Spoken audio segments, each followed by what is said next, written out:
Halo semuanya, di video kali ini aku akan mengenalkan diri dulu. Nama aku Ivone Hendra. Sekarang saya adalah mahasiswa baru semester 1 di Universitas Udayana dengan jurusan Sastra Jepang. Nah, setelah itu saya akan memberitahukan kalian bagaimana saya cara mengambil atau memilih universitas.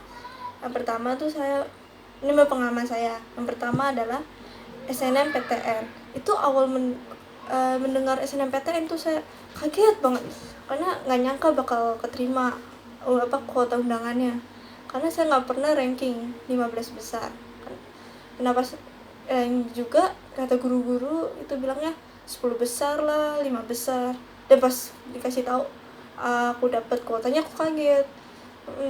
Terus habis itu konsul dengan guru BK, aku pun memilih SNMPTN di Universitas Diponegoro. Yang pertama itu sastra Jepang, yang kedua itu bahasa Inggris.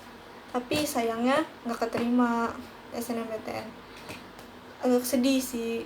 Lalu kemudian setelah SNMPTN, kalau kalian tahu Politeknik, itu lulusannya emang diploma, cuman ya lumayan lah, itu negeri. Nah itu aku ambil jalur rapot juga. Kalau nggak salah aku ambil desain grafis yang pertama, jurusan pertama.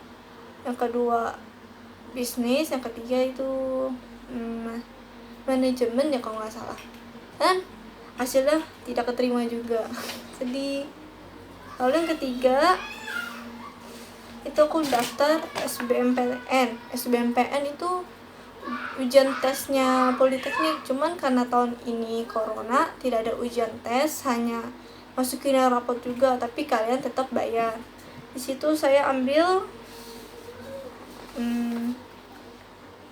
administrasi bisnis terapan yang pertama, yang kedua bahasa Inggris untuk komunikasi dan profesional, yang ketiga pengolahan perhotelan, dan yang ketiga ini yang 3 kalinya saya daftar juga untuk masuk negeri, tidak dapat, ditolak sama mereka. Lalu yang selanjutnya itu Politeknik Pariwisata, singkatannya Poltekpar. Di situ saya ambil manajemen bisnis perjalanan juga, tapi di beda tempat. Yang ketiga manajemen destinasi pariwisata. Nah, untuk SBMPTN ini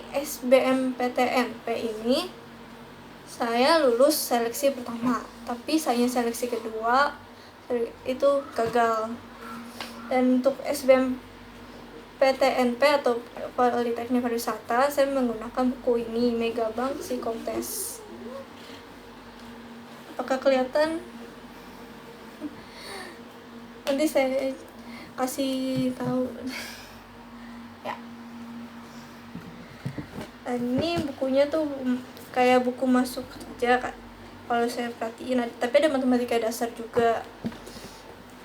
Lalu yang seleksi kedua itu ada tes kesehatan. Nah ini contoh kertasnya, saya masih simpen. Tes kesehatan sama bikin video wawancara bahasa Inggris atau bahasa Indonesia. Maksudnya itu bisa full bahasa Inggris atau setengah bahasa Inggris setengah bahasa Indonesia. Ya, itu saya gagal di seleksi kedua. Lalu pada selesai ini semua, saya pun mencoba BUMN Aperti. Nah, BUMN Aperti itu rata-rata itu beasiswa. Kalau kalian IPK-nya naik terus, yang saya baca waktu itu pas mau daftar, kalian bisa dibayarin sama pemerintah. Nah, saya daftar di 1, 2, 3, 4, kurang lebih 4. Kayaknya ada yang hilang kertasnya. Yang pertama itu di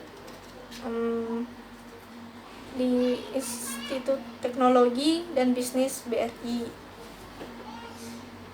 Itu gagal. Saya nggak mau bacain karena panjang-panjang jurusannya. Lalu Institut Teknologi PLN itu gagal juga. Telkom University gagal juga, terus Politeknik Pos Indonesia pun gagal. Lumayan banyak ya, kalian harus terus berusaha lah, jangan karena gagal sekali kalian udah nyerah. Kalau kalian berkeinginan untuk kuliah, kalian harus mencoba lagi, karena kalian tujuannya ingin kuliah di negeri. Lalu terakhir, ini nanti tunggu pas saya keterimanya, itu ceritain itu gimana. Ini kan udah PTN ataupun beasiswa. Nah selanjutnya tuh saya mau cerita tentang PTS.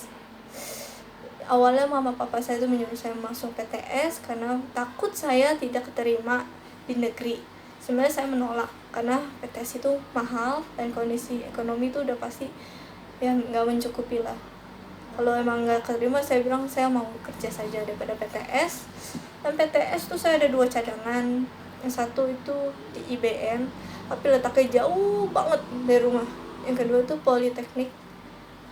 Politeknik Roksi Sahid atau Politeknik Sahid gitu, yang di deket Grogol. Nah, sama kalau ini aku kurang tahu ya, mungkin bisa dibilang beasiswa juga ya daripada PTS, soalnya dibayar juga, itu PPA BCA. Seleksi pertama lulus, seleksi kedua tidak lulus. Sedih juga, tapi saya nggak berhenti mencoba. Akhirnya pun tinggal pilihan saya terakhir satu-satunya itu SBMPTN ya, karena saya udah bilang di perkenalan, saya di Universitas Udayana. Yang pertama itu saya memilih sastra Jepang, yang kedua industri perjalanan wisata. Dan puji Tuhan saya kepilih dan keterima di sastra Jepang.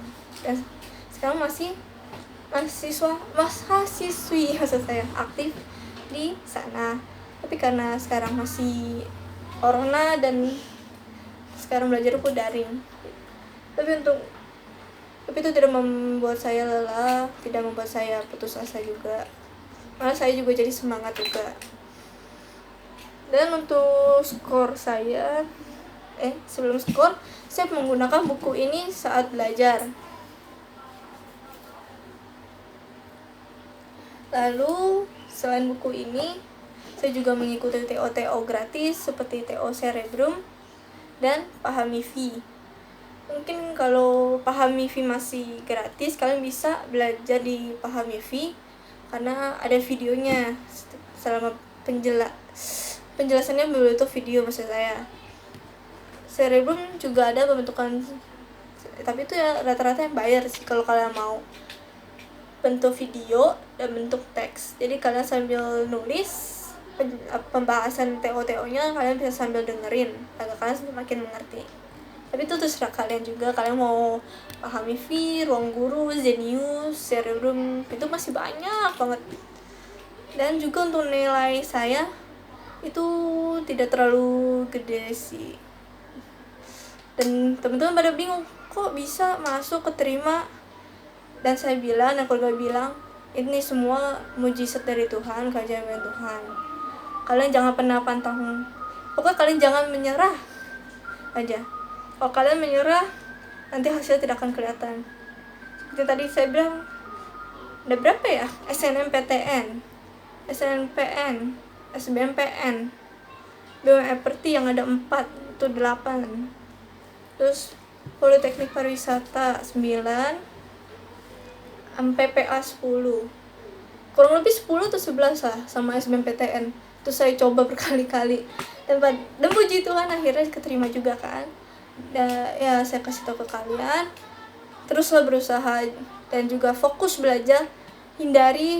Maksudnya jauhi dulu hobi mungkin boleh, tapi sedikit kurangin aja karena fokus kalian harus pada belajar.